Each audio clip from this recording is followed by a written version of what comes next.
Willkommen in Bockenheim, am nördlichen Beginn der Deutschen Weinstraße. Das Haus der Deutschen Weinstraße. Ein guter Start für eine Reise durch die Pfalz.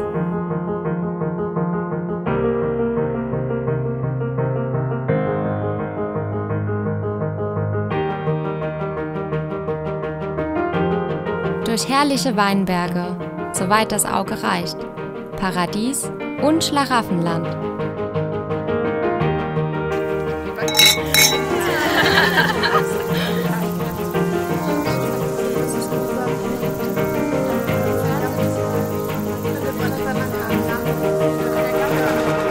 Hier kann ich auch mal spontan sein, mich auf Neues einlassen, die Perspektive verändern.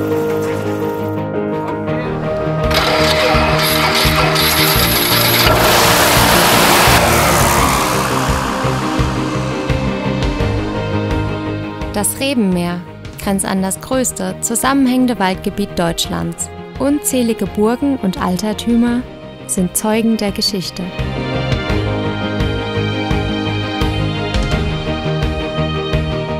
Durch den Pfälzerwald führen mehr als 9000 Kilometer markierte Wanderwege. Es gibt noch so viel zu entdecken.